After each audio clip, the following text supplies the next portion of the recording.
napag-usapan natin ang dilema nitong si Mai sa may subspace. Pero bago natin simulan itong video na ito, ay i-roll muna natin ang intro. Hello everyone and welcome to my channel, ang inyong source ng Tagalog na Tansura Contents. Sa channel na ito ay pinag-uusapan natin ang mga nangyayari sa may Tansura Universe. So without further ado, let's get into the video.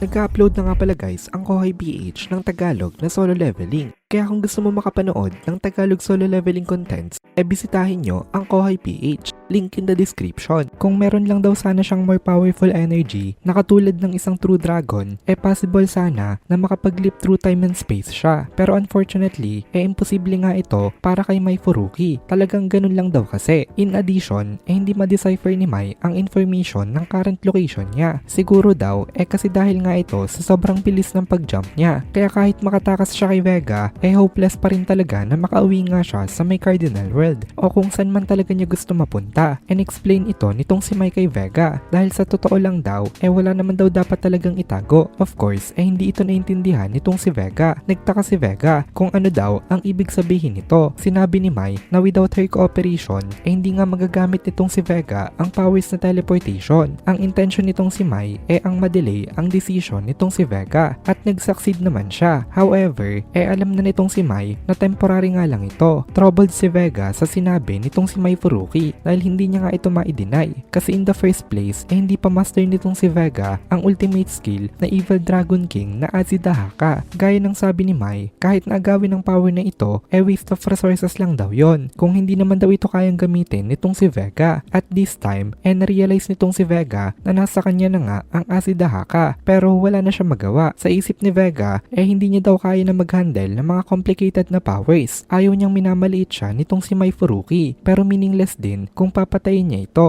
at may stuck siya na mag-isa doon. Hindi sigurado si Vega sa gagawin niya ngayon. Kung mag-i-stay sila doon, kailangan niya mag-rely kay Mai Furuki para makapag-jump uli into the space-time. Kailangan niya maghintay na makarecover ang energy nito para ito ay makapag-space-time leap kahit na random lang. Hassle daw yon para kay Vega na i-check ang mood nitong si Mai every time. Kaya eventually, naisip ni Vega na mas mabuti daw ata na kainin niya na lang itong si Mai Furuki. Mahirap daw kasing bantayan nito kasi baka pa ito makatakas. Pero bago pa siya makapag-decide, nawala na ang chance niya kasi biglang merong powerful and unparalleled space-time storm na nag-appear on the spot. Hindi nila alam kung magsasurvive sila dito dahil ang loss ng subspace beyond human knowledge pa. Wala pa dito mga available research. Sasabihin sana ni Vega na tumakbo daw sila pero hindi niya na natapos itong sasabihin niya. May bagong space storm na nabuo sa may center nitong si Vega na nagre-release ng more and more power. Ito ang main current ng energy. Sobrang lakas daw nitong energy na ito. At dahil dito, nabitawan ni Vega itong si Mai Furuki. Opportunity na sana yon. Pero hindi rin kasi ready itong si Mai. Nagliwanag ang ilaw at nadala itong si Mai sa may vortex ng space-time. Naging blurry na rin ang consciousness niya. Ang huling naisip niya,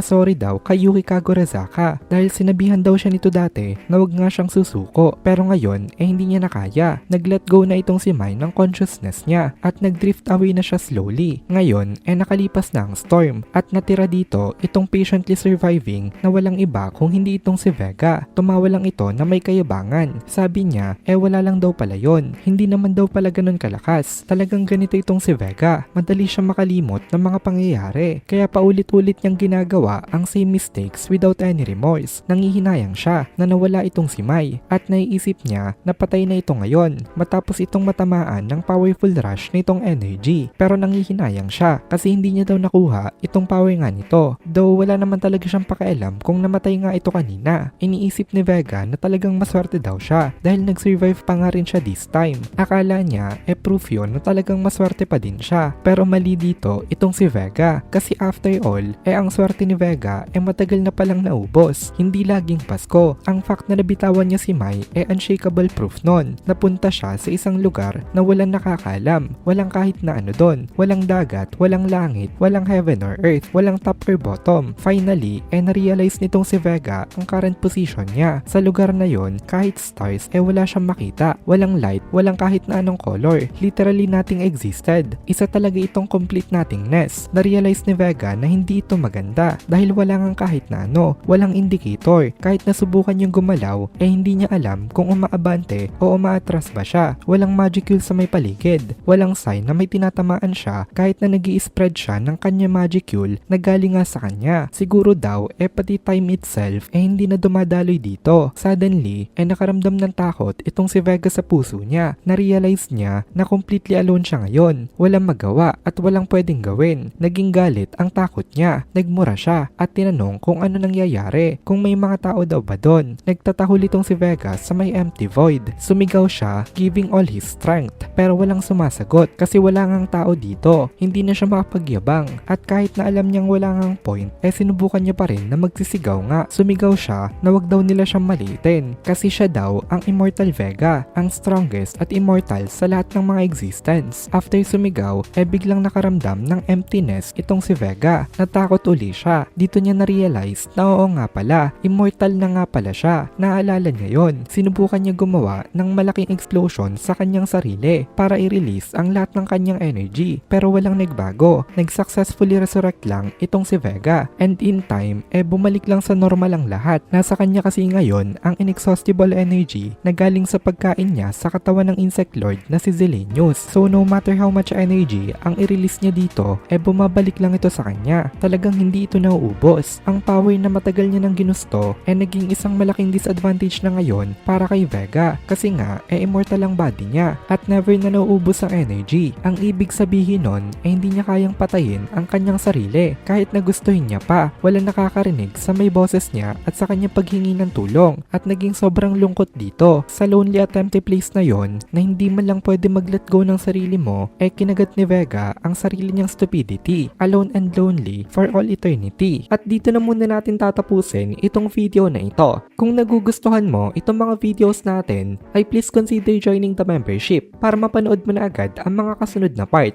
dahil palaging advance ang ating mga members. Also, ay please consider leaving a like at mag-comment ka na din para ma-boost naman tayo ng algorithm.